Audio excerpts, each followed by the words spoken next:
Hello, my friends. This video is about having emotional vulnerability. When we are highly sensitive children and we get invalidated, our emotions become very vulnerable. Many things happen when this occurs. One of the biggest things is shame. I'm going to talk to you in this video about what happens when we take on other people's shame, the feeling that comes into our body because of this, and what to do about it to heal. Watch this video.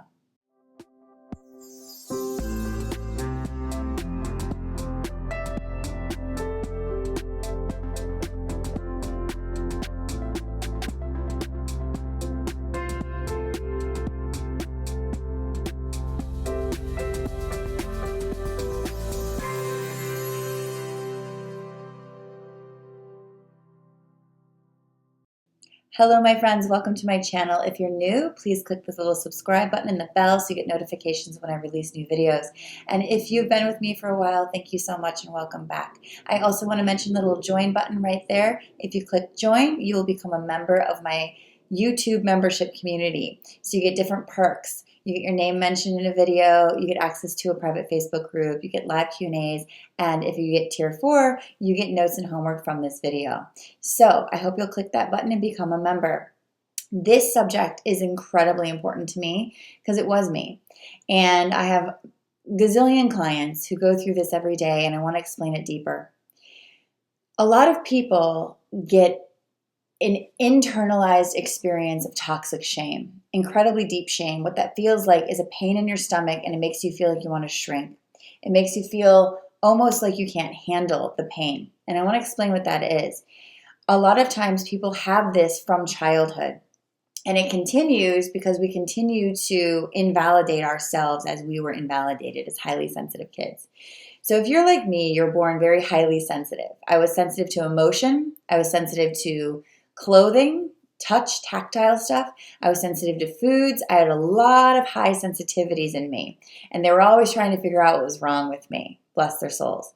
But the truth is nothing. What was really happening with me is I was on this higher vibration of, let's say, the nervous system. I was tuned in, tapped in, turned on to something. I call it attention dialed to a higher dimension. And this is happening a lot with kids these days. And so we're being misdiagnosed and misunderstood. And what happens oftentimes, I'm going to give you an example. A highly sensitive kid who's emotionally sensitive will go to school and feel someone else's inner experience. We will feel someone else's pain, and we will feel like it's directed to us, and we will internalize that pain and think it's about us. And we will go home and we will tell one of our parents, Mom, Dad, I feel like that girl or boy doesn't like me, that teacher doesn't like me. It feels really bad in my stomach. And what more often than not happens, what happens is our parent will often say, oh, it's in your head. You're making it up. Of course they like you. That's ridiculous. What you're feeling is silly. This is incredibly invalidating, and parents don't know what they're doing. So I'm not blaming them, but I am just creating awareness that every time a child has an emotion that gets invalidated, it creates shame.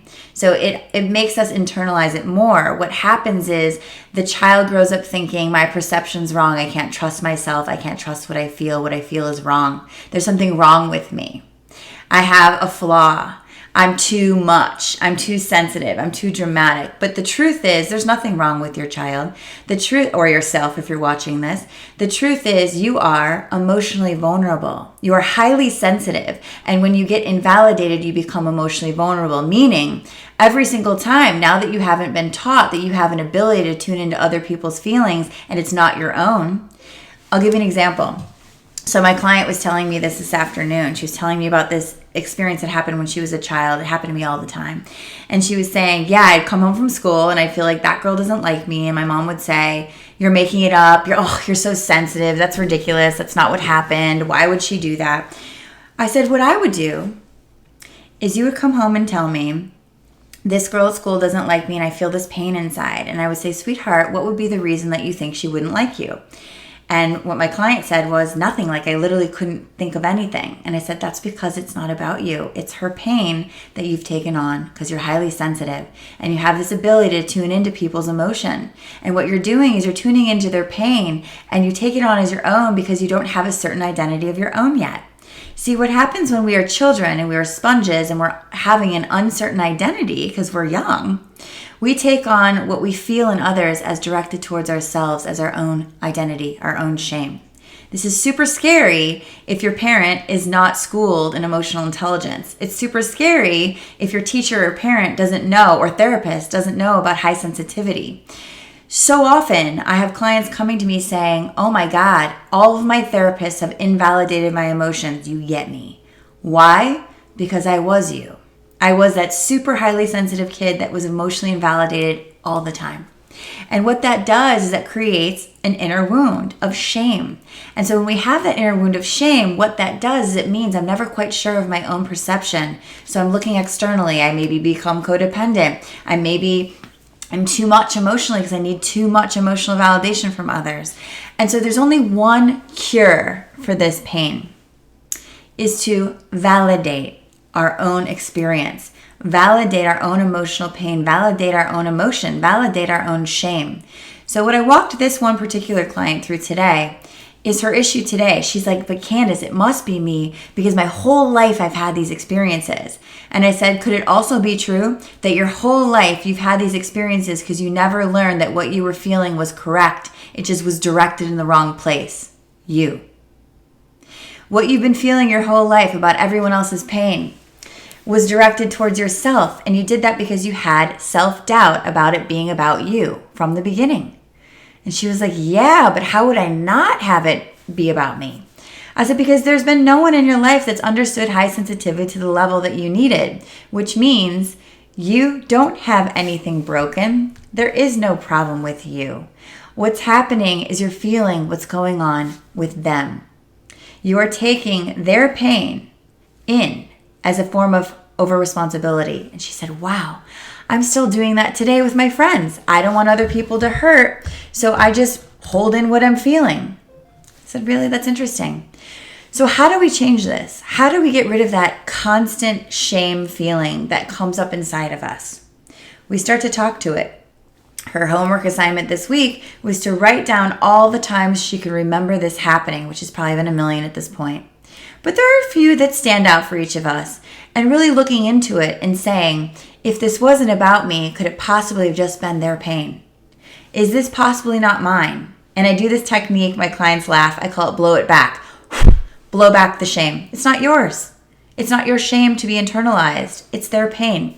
So this is what happens often when we attract narcissistic type relationships, is if we are holding on to other people's shame, we are the perfect target for these types of people, because what they like to do is blame shift and project onto others. And we're the ones saying, I'll take it. I take on all of it because I still think that they might be right about it being my issue.